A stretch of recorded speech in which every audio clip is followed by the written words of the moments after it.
Hello, my name is Gary Foreman. I'm from thedollarstretcher.com. I want to welcome you to our hangout on Talk2Rep. Today we have Deb Killion with us. We were looking at thedollarstretcher.com for work-at-home opportunities, and we asked Deb to do a series of articles for us. So today we're going to talk to her about Talk2Rep call center chat jobs. Now, before we do begin that conversation, I'd like to introduce our guest, Deb Killion. Deb, for those that don't know you, could you please tell them a little bit about yourself and your business? Okay, I'm actually an entrepreneur, work-at-home person because I have my business in my home. Of course, a lot of people are going to that now. I did have a studio downtown. I'm a multimedia producer, and we also are now getting into app development for Microsoft, Google, and even the Apple platform. So we're kind of getting into that. Later, we're going to even add software development. So we do a number of things that have to do with technology.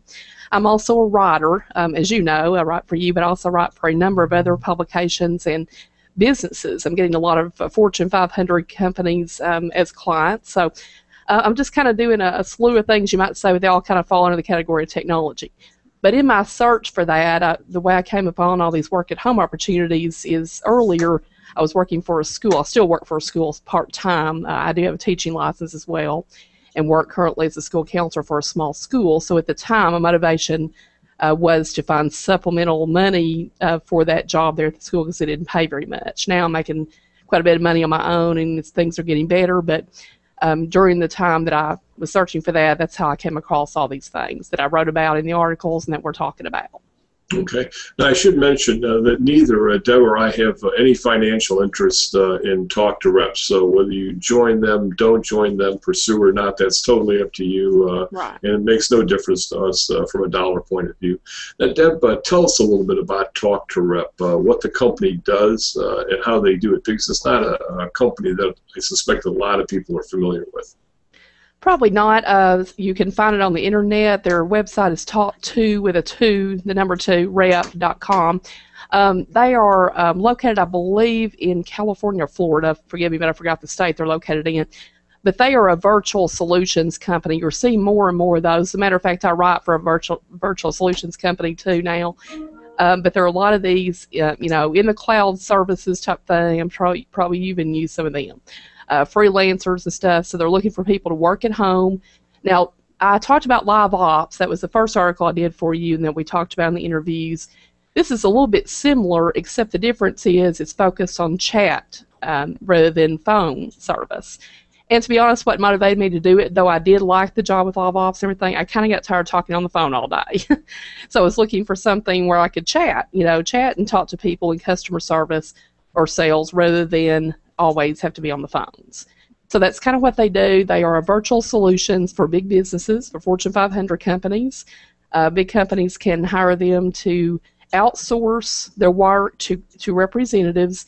And if you work for these people, you are actually an employee, Gary. That's a distinction between this and some of the other jobs that I've told you about in the past, especially if you work for them like 25 to 30 hours. They may have an independent contractor position I'm not aware of, but it was my understanding that it would be an employee relationship with them. So that's a difference. There are a few benefits with them and things like that we'll talk about in a minute. Not that many, but it's just a little different than totally on your own.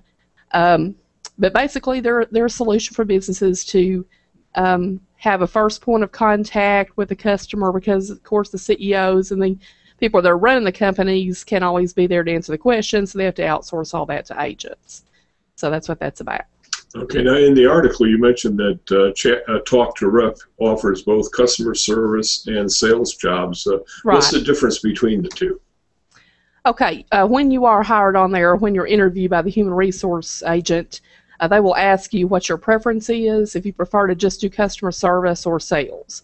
Now, since I had done some sales work and was fairly comfortable with that, as long as they called me, I don't like to call out people and bother them, you know how we feel about telemarketers. And there's sort of a stereotype there, I guess, on my part as well. But I didn't want to do that. But since people call in, I thought, yeah, I'll do a little bit of sales and customer service. And the customer service job is for people that really don't want to do any sales. They don't want to say, hey, and we want you to buy this. and then their pay be based on a commission. So as far as the pay is concerned, the customer service people are paid a flat rate no matter what, okay, as long as they do a good job. Now, it is performance-based, though, I will say. So if someone's performance falls, if they can't keep up with the load, which we'll talk about in a few minutes, also, I'm sure, with one of your questions, if they can't keep up with it, their performance drops, their pay drops. So I do want to make that clear on that point. Now, the sales job is determined by how much you sell, okay? And they do pay a flat rate, but you can never get above that if you don't make sales.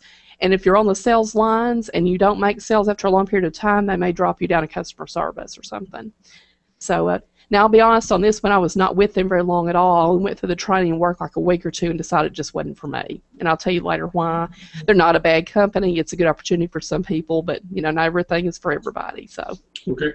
Now, and most of us are familiar with chat, just having been around the internet for a while. But I know you said that it's not like texting your friend. Can you elaborate on that a little bit, please? Yeah, what I mean by that is they are extremely precise. Think of your English teacher online. That's what they're going to be. They're going to be very, very picky. In the training, you'll find that out. They are kind of on your case. If you now, luckily, I have a gift of gab in writing, and I naturally write whole sentences. I don't abbreviate very much. I don't like the abbreviated language. But if you are like texting your friend, you might say, "I'll be over in a second." You might put SEC for second. You know, abbreviate. They won't put up with that at all. They want full sentences. They want capital letters. They want everything spelled right. No typos. You know how sometimes in a chat with your friend you might put a question mark because they didn't respond? They won't ever let you do that. They'll say, no, we do not do that because it's rude. You know, we might not think of that as rude if you and I do that in an email or something. It's like, you know, just explain. We understand. But to them, the customers might take offense at it, and I don't want to do anything that's negative whatsoever. And I'm sure, Gary, that goes back to this thing I've been studying lately as an entrepreneur about how important customer service really is. It all really comes down to that. It's not about the technology. It's about the level of customer service and if the customers are coming back.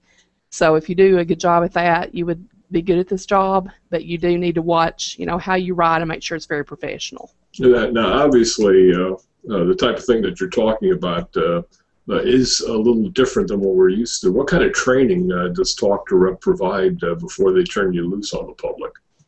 I've never been in boot camp in the Army, but I would kind of compare it to that. It's about 1 to 2 weeks of really hot, all-day training. You get very tired by the end of the day. It's kind of like, I think it's like 5 to 8 hours at a time. It's been a while since I've done it, so forgive me if that's incorrect.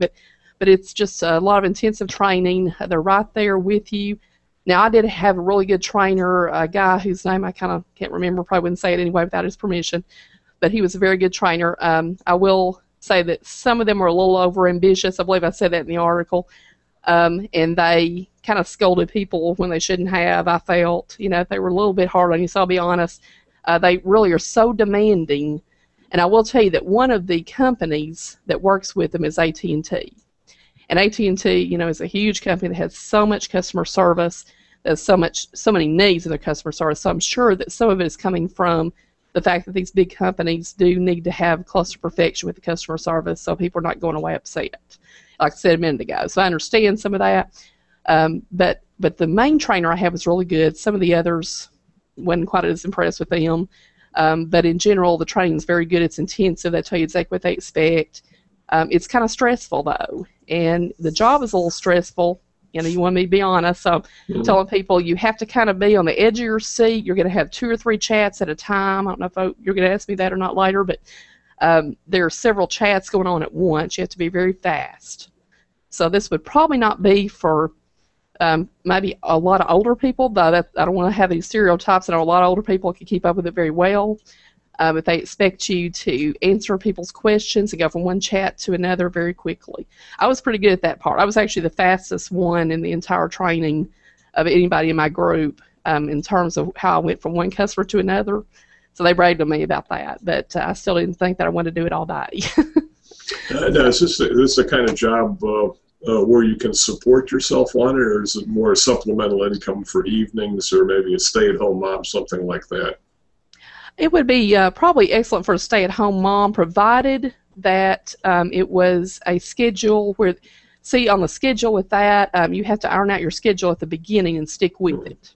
and they're pretty strict about that. So it's almost like coming into a job, like maybe one of your employees say, here's when you're going to be here. You're going to be here from 8 to 4 or something. So you are going to have to designate and decide when it could be. It can't just be different times during the day, spasmodic. And that's probably why what I'm about to say about the other part of that question is true also. You are going to make a stable income with this. I would have probably made about $1,200 to $1,500 a month because they put you in a 25 to 30 hour a week plan. They actually want people that work, pretty regularly. I think you can drop down if you need to for a while, but they really want people that are dedicated enough to do it close to 30 hours a week. But that's a good thing if you're really wanting to make a good supplement. Or it can, $1,200 a month's not much for people, but for a college student, if they could schedule it, or a work-at-home mom that just needs extra money, that would be a pretty good chunk of extra money for them probably. Now, someone who wanted to pursue it besides a computer and internet connection, are there any other tools that they need to have or specific educational requirements? No, they don't really require that. I just say friendliness with the chat. You have to kind of have a high tolerance for stress. Like I said, there are going to be times. I'll tell you an example so people out there can kind of get a feel for how it really is. Like with the AT&T, that's what I was going to work on first. Now there's a variety of industries that commission out to Talk2Rep. So they could work in finance, they could work in travel, they could work in a number of fields, Gary. But what they gave me was working with AT&T customer service. So I kind of found out how they do things. It was interesting. AT&T is a great company. But when you're in there, you have people coming in, 2 or 3 at a time, as I said. So you're balancing up to 3 chats at a time. And if you're on the sales line at all, you're going to have to copy and paste things from the internet. You're going to have 2 or 3 windows open and paste pictures. Like you might say, I don't know what kind of phone I want. I think I want a smartphone, but I'm not sure.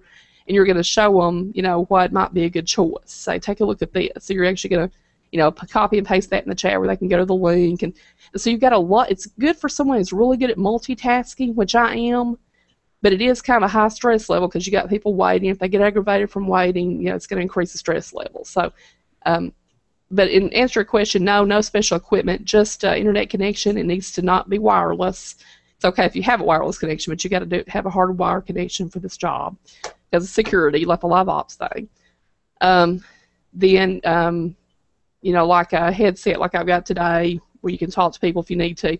Now, they can actually call, the customer can call if they need to, but they rarely do, as long as you solve the problem with chat.